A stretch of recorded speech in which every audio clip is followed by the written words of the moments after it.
صلی اللہ محمد۔ یہ فرمایا کب فرمایا جب یہاں سے قافلہ سامرہ پہنچا، ہر جگہ کی زیارت کرتے، نجف، کربلا، کاظمین سب زیارت کرتے ہوئے سامرہ پہنچتا ہے قافلہ۔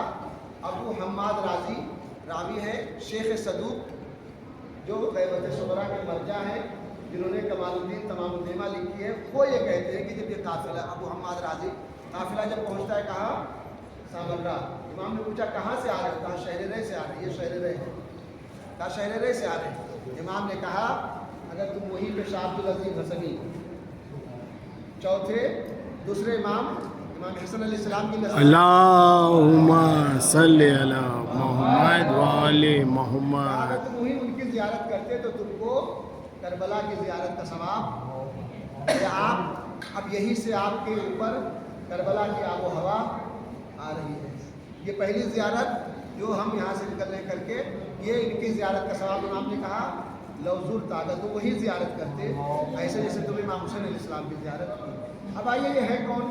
یہ ہے شاہ عبدالعزیز حسنی، دوسرے امام حسن علیہ السلام کے نسل، اسی لیے ان کو صلی اللہ محمد وآل محمد۔ حسنی کہا جاتا ہے۔ چار واسطے، ان کے والد کا نام تھا عبداللہ، ان کے باپ کا نام علی، علی کے باپ کا نام زید، اور اس کے والد کا نام عبدالعزیز، ابو القاسم بن عبدالعزیز۔ عبدالعزیز مشہور ہے نام، عبدالعزیز، شاہ عبدالعزیز۔ شاہ کیوں کہتے ہیں؟ جیسے جو اس زمانے کے رہبر ہوتے تھے، جیسے امام حسین علیہ السلام کے لیے خواجہ نے کیا کہا شاہ حسین، بادشاہ حسین، ایسے ان کو بھی شاہ کہا جاتا ہے۔ نسل میں امام حسن علیہ السلام کے لہٰذا ان کو حسنی کا نام ہے، شاہ عبدالعزیز حسنی۔ یہ یہاں کب آئے؟ انہوں نے آج 4 اماموں کا دور دیکھا ہے۔ 173 کے مدینے میں امام حسن علیہ السلام دوسرے امام کے گھر میں ولادت ہوئی، 173 میں انہوں نے 7ویں امام کا دور دیکھا، 8ویں امام کا دور دیکھا، 9ویں امام، 10ویں امام۔ ان دونوں اماموں سے تو باقاعدہ ان کا کنٹیکٹ تھا، تاکہ انہوں نے اپنے عقیدے کو ہم اور آپ جو مان لیں وہی ہمارا عقیدہ رہتا ہے، لیکن انہوں نے اپنے عقیدے اس زمانے میں امام کی اولاد میں سے ہیں، لیکن اپنے اعتبار سے جب عقیدہ لے جا کے امام کے سامنے پیش کیا، کہا مولا میں اللہ کو اس طرح مانتا ہوں، اماموں کو اس طرح مانتا ہوں، انبیاء کو اس طرح مانتا ہوں۔ امام نے کہا حق ہے، واقعی تمہارا عقیدہ صحیح ہے۔ ہم اور آپ کیا ہے، آج جو ہمارے ذہن میں آ گیا وہی ہمارا عقیدہ بن جاتا ہے۔ جو ذہن میں آ گیا مولانا بھی کہے تو نہیں سنتا، میرا عقیدہ یہ ہے، یہاں کے مرجع بھی کہے تو بھی میں نہیں سنتا، ہمارا عقیدہ یہ کہتا ہے۔ میں مثال کے لیے مثال، مثلا شہزادی زہرا کا تابوت بعض جگہ پہ جیل سے نہیں اٹھا سکتے، کہتے ہیں لیڈیز شہزادی کا تابوت ہے جیل سے نہیں اٹھائیں گے، یہ عقیدہ بن چکا ہے۔ خود شہزادی کا تابوت تو جناب سلمان، جناب ابو ذر، وہاں تو مولانا نے منع کیا، یہاں کہتے ہیں یہ عقیدہ کی میں مثال دے رہا ہوں۔ اس طرح کے بہت سارے خرافات ہیں جو عقیدہ بن چکے ہیں ہمارے، انہوں نے اپنا عقیدہ پیش کیا، مولا نے تائید کی۔ اب اس کے نتیجے میں کیا ہوا؟ تائید ہے آپ کے عقیدے کی۔ اب دوسرا قافلہ میں عرض کروں، یہ شاہ عبدالعزیز حسنی، ان کی کتاب ہے خطب امیر المومنین، نہج البلاغہ، جو آپ پڑھتے ہیں نا، یہ نہج البلاغہ سید رضی نے اکثر میٹر کہاں سے لیا ہے؟ انہی کی کتاب سے۔ دوسری بات، ایک قافلہ راویان حدیث کا امام سے کوشچن سوال کرتے ہیں نا، اس طرح کے لوگ کہاں پہنچتے ہیں؟ سامرہ۔ جس زمانے میں امام سامرہ میں قید ہے، اس زمانے میں یہاں تھے شہر رے میں، ان کو امام نے اپنا وکیل بنا کے بھیجا تھا کہ جاؤ ہمارے شیعوں کی ہدایت کرو گے۔ جیسے آج کل امام غائب ہیں تو اپنے وکلا کو، نائب کو، علماء کو، مراجع کو رکھتے کیا ہے؟ آپ شیعوں کی ہدایت کریں گے۔ امام نے کہا ان کا حکم میرا حکم ہے، فرض و لارو آتے حدیث۔ اس زمانے میں بھی اس طرح سے اپنے مختلف شہروں میں وکیل رکھتے تھے، شہر رے میں ان کو بنا کے بھیجا۔ یہ یہاں آئے، جب یہ قافلہ یہاں سے پہنچا، امام نے پوچھا کہاں سے آ رہا؟ کچھ سوالات لے کے گئے تھے، جیسے آپ آج کل جا رہے ہیں مراجع سے ملنے تو گفٹ لے کے جائیں گے، کچھ سوالات کریں گے، خمس دیں گے، یہی کام اس زمانے میں بھی ہوتا تھا۔ لوگ جب وہاں پہنچے سامرہ، امام کے سامنے ہدایہ گفٹ سب پیش کیا، سوالات کیے۔ امام نے پوچھا کہاں سے آ رہے ہیں؟ تب بولا شہر رے سے آئے۔ اب پھر یہاں آنے کی ضرورت نہیں تھی، تم وہیں پہ اگر شاہ عبدالعزیز سے سارے سوالات کرتے تو ان کا جواب میرا جواب ہے۔ اتنا امام کو ان پہ یقین تھا، چونکہ امام نے خود وکیل بنا کے بھیجا۔ یہی شہر رے جس کی حکومت کو پانے کے لیے عمر سعد میں امام حسین علیہ السلام کو، یہ سب بار بار آپ مجالس سے سنتے رہتے ہیں، یہ شہر رے کی حکومت اس زمانے کی بہت مشہور حکومت تھی۔ اور بہت ہی زیادہ فیمس، کیونکہ یہاں پہ گیہوں پیدا ہوتا تھا. عربوں کو گیہوں کھانا نصیب نہیں ہوتا تھا، کھجور کھاتے تھے ہمیشہ. گیہوں جب مولائے کائنات نے حکومت سنبھالی تو کہا تھا سب کو گیہوں کی روٹی کھلاؤں گا، لیکن مولا کی حکومت نہیں چلنے دی. بہرحال عمر سعد تو جب شہر رہ کا پہلے پیپر دیا گیا جو میں حکومت دے رہا ہوں، بعد میں واپس لیا، کہا جاؤ پہلے کربلا سے واپس آؤ، تب یہ اسی لیے امام حسین صاحب، کیونکہ امام حسین پہچانتے تھے عمر سعد کو، اس کے باپ کو. کہا تم تو جانتے ہو کہ میں کون ہوں. ایک بار لاسٹ میں امام نے اس کو آخر میں اکیلے میں بلایا تھا عمر سعد کو، ایک مقام پہ جہاں مولا عباس اور امام حسین علیہ السلام اور ادھر سے عمر سعد اور اس کا بیٹا اور اس کا غلام، ادھر سے جناب اکبر، امام حسین علیہ السلام، جناب باپ، یہ 3 لوگ صرف آمنے سامنے اور کوئی نہیں ہے. وہاں امام سمجھا رہے ہیں عمر سعد تو پہچانتا ہے نا میں امام ہوں، کیا بات ہے کہ تو یہاں مجھ سے جنگ کرنے آیا؟ کہا میرا گھر تباہ ہو جائے گا کوفے میں، کہا میں بنوا کے دوں گا، میری گارنٹی ہے. میرے بال بچے مار دیے جائیں گے، میں ضمانت دیتا ہوں کچھ نہیں ہوگا. لاسٹ میں امام نے کہا مجھے پتا ہے تیرے دل میں شہریرے کی حکومت گھوم رہی ہے اور تیرا خالی بہانہ ہے، وہاں کا تجھے گندم نصیب نہیں ہوگا. یہ سمجھ لے امام نے وقت اس وقت جب دیکھا کہ آپ حد سے گر گیا کہ آپ مجھے وہاں کا گیہوں بھی نصیب نہیں ہوگا، تب یہ کہتا ہے مذاق اڑاتے ہوئے جب انسان اتنا گر جائے تو پھر اب تبلیغ اور ہدایت اس کو کام. امام نے کہا جب تو اس نے جواب میں کہا مجھے گیہوں نہ ملے جو بھی مل جائے گا تو بھی کافی ہے. یہ مذاق اڑانا تھا امام نے کہا دیکھ لیا کہ اس کے دل میں اب کچھ بھی نہیں بچا ہے. کہا ٹھیک ہے. نتیجہ کیا ہوا، کس طرح سے ذلت کے ساتھ اسی کوفے میں مارا گیا. آپ نے سیریل دیکھا ہوگا. یہی شہر رہے. بہرحال شاہ عبدالعزیز مسری یہاں آئے، 40 سال تک یہاں تھے اور اسی شہر میں ہدایت کرتے رہے. کسی کو ظاہر نہیں کیا کہ میں کس مذہب پہ ہوں، حتیٰ کہ لوگوں نے چیک کرنے کے لیے دیکھو شیعہ ہیں کہ سنی ہیں. ایک بار اسے سوال بھی کیا کہ جناب ابو طالب ایمان لائے تھے یا نہیں، کیونکہ شیعہ اور سنیوں میں فرق مین ابو طالب کا آ جاتا ہے. یہاں سے شیعہ برداشت نہیں کر سکتے. کہا بتائیے آپ ابو طالب ایمان لائے تھے، اس کو چیک کرنے کے لیے انہوں نے لیٹر اٹھا کے 8ویں امام کو بھیج دیا. اس وقت امام خراسان آ چکے تھے. امام کا جواب آیا جو پوچھ رہا ہے اس سے پوچھو اس کا ایمان کیسا ہے جو ابو طالب کے ایمان پہ سوال کر رہا ہے. ابو طالب کا ایمان تو اگر پوری کائنات کا ایمان ایک ترازو پہ ہو اور ابو طالب کا ایک ترازو پہ تو بھی ایمان ابو طالب بھاری ہوگا.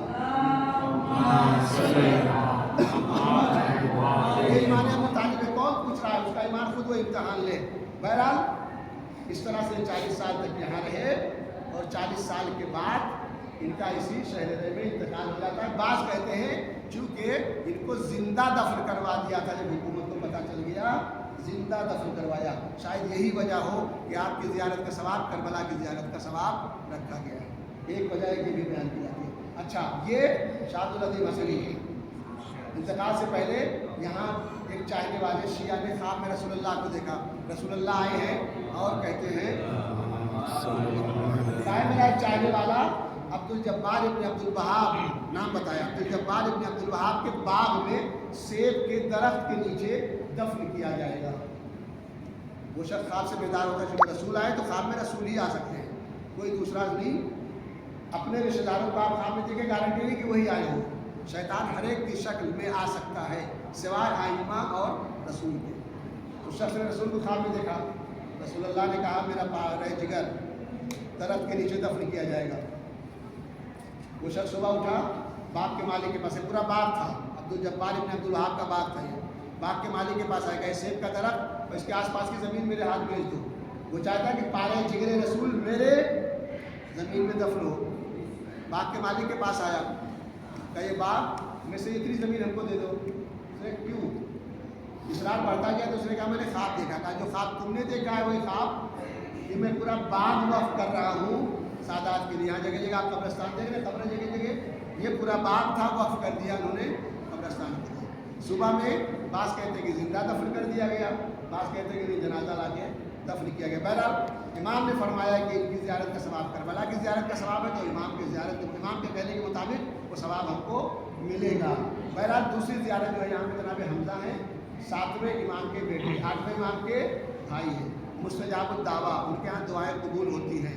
شاہ عبدالعزیز مسری جب تک یہاں تھے 40 سال صرف رات میں ان کی زیارت کے لیے نکلتے تھے. اتنے مستجاب الدعویٰ اور ان کے یہاں باب الحوائج کہا جاتا ہے یہ 2 زیارتیں لیڈیز کے لیے بہت آسان ہے کہ آپ کو اور نہیں جانا ہے، یہ زری اور لیفٹ آ کے دوسری زری چوک کے، پھر یہ تیسری زری سامنے ہے، یہاں چوک کے سیدھے آپ کو گیٹ پہ ہی ملنا ہے، کہیں اور نہیں جانا ہے۔ جو کر چکی وہ یہی رہے تاکہ دوسروں کو بھی جمع کر سکیں، ساتھ میں جو جانتے ہیں وہ دوسروں کو اچھا یہ تیسری زری ہے، یہ 2 زری ہو گئی، شاہ عبدالعزیز مسنی اور جناب حمزہ نام ہے ان کا، 7ویں امام کے بیٹے 8ویں امام کے بھائی ہیں، سگے بھائی ہیں۔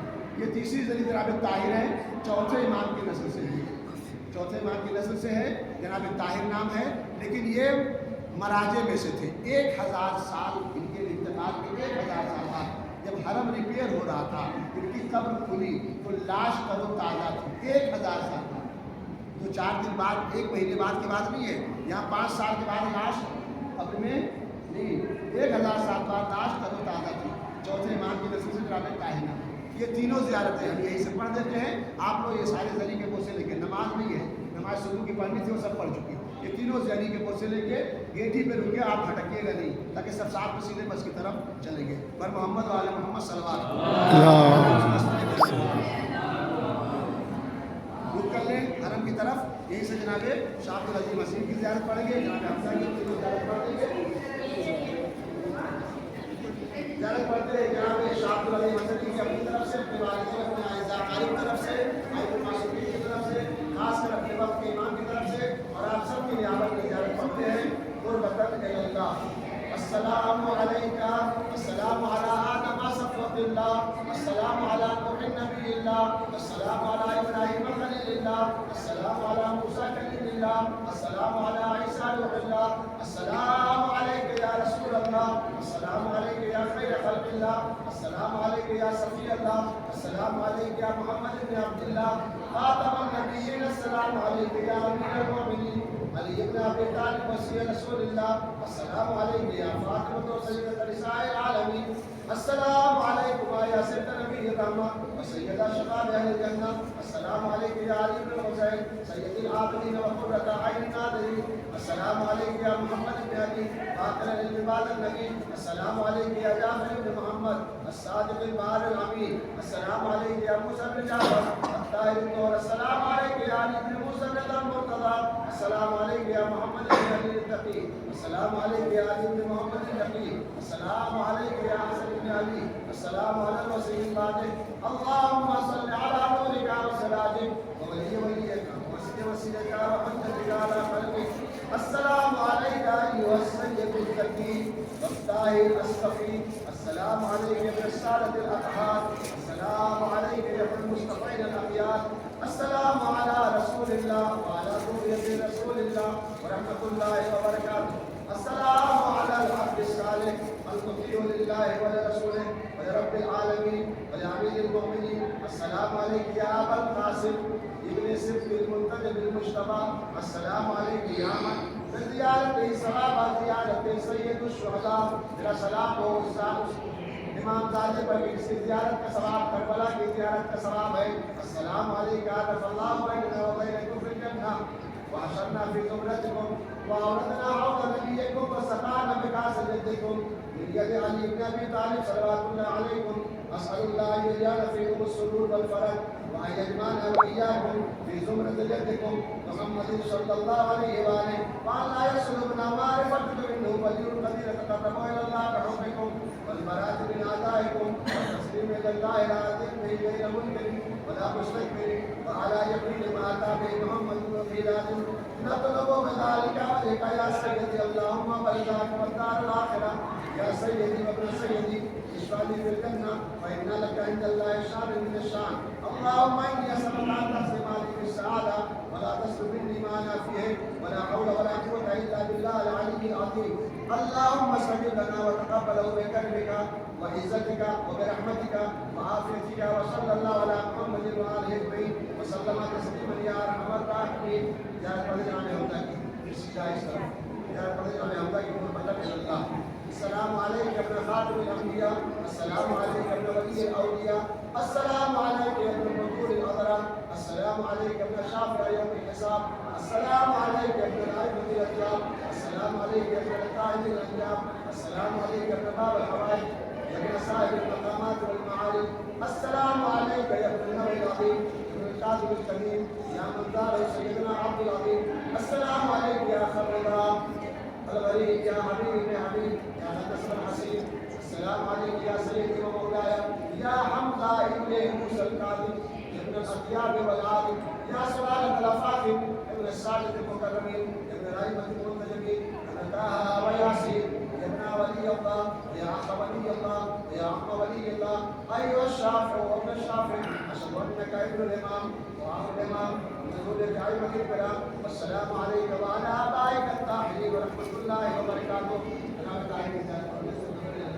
السلام عليك ايها السيد الطاهرين السلام عليك ايها السيد الطاهر السلام عليك ايها التقي الرضي السلام عليك ايها المحب المرضي السلام عليك ايها العابد الصالح السلام عليك ايها الطاهر الفاضل السلام عليك يا سبيل الائمه المعصومين الهاديين والمهديين السلام عليك يا خلف الاوصياء الماضين اشهد ان لك عند الله قدرا عظيما وشانك فيا لانه تعالى على نفسك الطيب وقدرك الطاهر بعد مضي القرون المتكاثره وسنين متكاثره من حين انتهائك الى جمال الطاهر وجنا نصرك ومنزلتك ومنزله ابائك الطاهرين واجدادك المعصومين لمن اتبعهم من شيعتهم المخلصين إرغاما